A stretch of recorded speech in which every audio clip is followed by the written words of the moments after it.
สบายดีเด้อพี่น้องทุกคนวันนี้มีงานผู้ชายเข้ามาแล้วเด้อไผที่ต้องการงานผู้ชายก็คือผู้ชายก็ต้องการ2คนเนาะแต่มื้อนี้งานที่มีเข้ามาหลายที่สุดก็คือจะเป็นงานผู้หญิงงานที่1ก็จะเป็นงานแม่บ้านผีเลี้ยงน้องเงินเดือนจะเริ่มต้นอยู่ที่ 14,000 บาทมองเฮ็ดงานนี่แม่นอยู่พัทยามีในจ้าง3คนบ่มีสัตว์เลี้ยงเฮ็ดหน้าที่เบิ่งน้อง2คนอายุ2ปีและ6ปีดูแลทุกอย่างที่เกี่ยวกับน้องส่วนงานที่2จะเป็นงานแม่บ้านโรงแรมเนาะต้องการ1ตำแหน่งเงินเดือนจะเริ่มต้นอยู่ที่ 13,000 บาทมองเฮ็ดงานนี่แม่นอยู่บางใหญ่เข้างาน 8:00 นเลิกงาน 17:00 น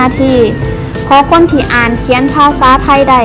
ส่วนงานที่3จะเป็นงานแม่บ้านทั่วไปเงินเดือนเริ่มต้นอยู่ที่ 16,000 ถึง 18,000 มองเฮ็ดงานนี่แม่นอยู่เชียงใหม่มีนายจ้าง6คนบ่มีสัตว์เลี้ยงเนาะขอคนสามารถไปอยู่เชียงใหม่กับนายจ้างได้เด้อ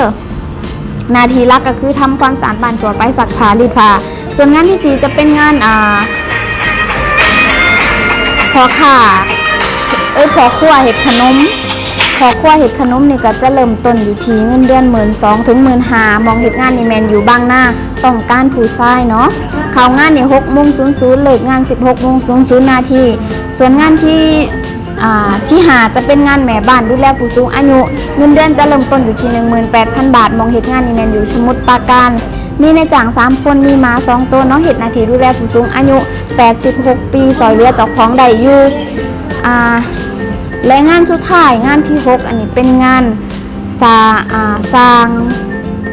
ว่างท่อน้ำประปาเนาะต้องการ2คนผู้ชายวันละ400ทำงานอยู่คลองหาปทุมธานีต้องการผู้ชายคนลาว2คนเนาะขอคนที่มักในงานนี้เด้อ